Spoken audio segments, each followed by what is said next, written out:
এক বেলতলাতে এই ন্যাড়া বুদ্ধিজীবী সুশীল এই জাতিকে কয়বার নিয়ে যাবে? ৭৪-এর বাকশালী সংবিধান, হাসিনার ফ্যাসিজম, এসব তো আসমান থেকে নেমে আসে নাই।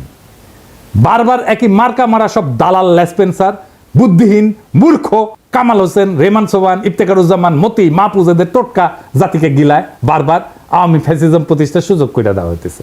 এবারও সে একই চক্রান্ত হইতেছে, আর জাতি সে সমস্ত খেয়াল না করে বসে বসে আঙুল চুষিচ্ছে। আলী রিয়াজের আক্কেল জ্ঞানের নমুনা দেখেন। সংবিধান সংস্কার কমিটির রিপোর্ট ড্রাফট করার সময় সে কাদের পরামর্শ সে নিচে সেটা রিপোর্টের শেষে তালিকা খুঁড়ে লিখে দিছে। দেখেন কারা কারা আছে সেখানে। মাহফুজা নাম, শাহিনা নাম, জানেন তো মাহফুজা নামের বউ, মানে মাহফুজা নামের বুদ্ধিতে শুধু চলবে না, তার বউয়ের বুদ্ধিও লাগবে। এই মাহফুজা নাম হাসিনার সামরিক মারণাস্ত্রে গুলি চালায় ছাত্রজনকে হত্যা করার নির্দেশ দেওয়ার পরে সেটার পক্ষে বয়ান লিখে এডিটোরিয়াল পাবলিশ করেছিল, যাতে সরকার কঠোর হস্তে এই আন্দোলন দমন করে। বিপ্লবের শহীদদের রক্তের সাথে বিশ্বাসঘাতকতা কইরা এরকম একটা জানোয়ারের বাচ্চার পরামর্শ নেওয়া লাগছে নতুন বাংলাদেশের সংবিধান কিরকম হবে সেটা ঠিক করার জন্য। বুঝেন তাইলে? আরো আছে প্রথম আলোর মতি, খুশি কবি, সবচেয়ে বড় আওয়ামী লেসপেন্সার রেহমান সোবান, মইনুল ইসলাম। হে খোদা, আমারে উঠায় নাও, নয়তো দড়ি ফেলাও, বায়া উঠা যায়। এর চেয়ে আওয়ামী লীগকে বলা হোক একটা সংবিধান ড্রাফট করে দিতে। হুদাহিতে সংস্কারের বালসাল নাটক কইরা মানুষকে বোকা বানানোর দরকার কি?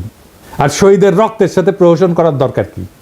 রেহমান সোবান, মাহফুজা নাম, খুশি কবির, মতিউর রহমান, মইনুল ইসলাম এরাই যদি নতুন বাংলাদেশের কারিগর হয়, তাহলে অমি পিয়াল, নিজুম মজুমদার, মুনতাসির মামুন, শাহরিয়ার কবির, এম আকাশ, রামেন্দ্র মজুমদার, পীযূষ বন্দ্যোপাধ্যায়, সুবর্ণা মোস্তফা এরা কি দোষ করলো? এডিটর সাহেব খারান, সুবর্ণা মোস্তফা ছবিটা না রাখেন। আরে এটা ইয়াং কালের ছবি দেন, ইয়াং কালের। এবার আছে। হ্যাঁ, তো আলী রিয়াজ, সুবর্ণা মোস্তফা তো আপনার যৌবনকালের ক্র্যাশ হওয়ার কথা ছিল, তাই না? আমরা মেনে নিলাম, হোক দেখলেন নি।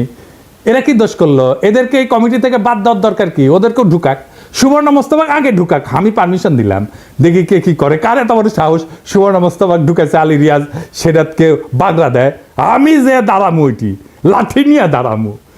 এই প্রথম আলোর সাজানো সংস্কার কমিটির নাটক, এই রিপোর্টে এদের ঢুকায় দেওয়া হবে। এই রিপোর্টে বিভিন্ন ভংসং প্রস্তাব দেওয়া হয়েছে।